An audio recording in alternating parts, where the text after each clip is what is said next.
Chinese proverb കേട്ടിട്ടുണ്ടോ? When the winds of change blow, some build walls, some others build windmills. എന്താണ് അങ്ങനെ പറഞ്ഞു കഴിഞ്ഞാല്, നമ്മുടെ എല്ലാവരുടെയും life day by day, second by second change ആയിക്കൊണ്ടിരിക്കുകയാണ് അല്ലേ? അതായത് നമ്മുടെ റിലേഷൻഷിപ്പ് മാറുന്നു, നമ്മുടെ ഇമോഷൻസ് മാറുന്നു, നമ്മുടെ ഫിനാൻഷ്യൽസ് മാറുന്നു, നമ്മുടെ കരിയർ മാറുന്നു, എല്ലാം, ഈവൻ നമ്മുടെ ഹെൽത്ത് സ്റ്റാറ്റസ് വരെ മാറുന്നു അല്ലേ? So day by day, second by second നമ്മളിൽ ഇങ്ങനെ മാറ്റങ്ങൾ വന്നുകൊണ്ടിരിക്കുകയാണ്. അപ്പൊ ഈ മാറ്റങ്ങളെ നമുക്ക് റെസിസ്റ്റ് ചെയ്യാൻ പറ്റാതിരുന്ന ഞാൻ നമ്മളവിടെ ഒരു വോൾ ഉണ്ടാക്കിക്കൊണ്ടിരിക്കുക. നമുക്കതിന് ഒരിക്കലും അഭിമുഖീകരിക്കാൻ പറ്റില്ല. പക്ഷേ മാറ്റങ്ങളെ അക്സെപ്റ്റ് ചെയ്യാൻ പറ്റുന്നവര്, അതിനെ അഡാപ്റ്റ് ചെയ്യാൻ പറ്റുന്നവര്, അതൊരു അഡ്വാൻറ്റേജ് ആയിട്ട് എടുത്തിട്ട് അവർ പുതിയ പുതിയ ഇന്നോവേഷൻസ് ഉണ്ടാക്കുക ചെയ്യുന്നത്, പുതിയ പുതിയ മാർഗങ്ങൾ കണ്ടുപിടിക്കുകയാണ് ചെയ്യുന്നത്.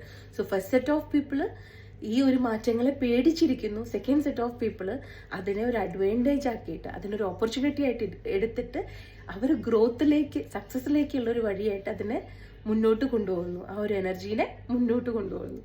സോ നിങ്ങൾ തീരുമാനിക്കാം നിങ്ങൾക്ക് ഇതിൽ ഏത് സെറ്റിലാണ് വരുന്നതെന്ന്. Think about it. Take care. By.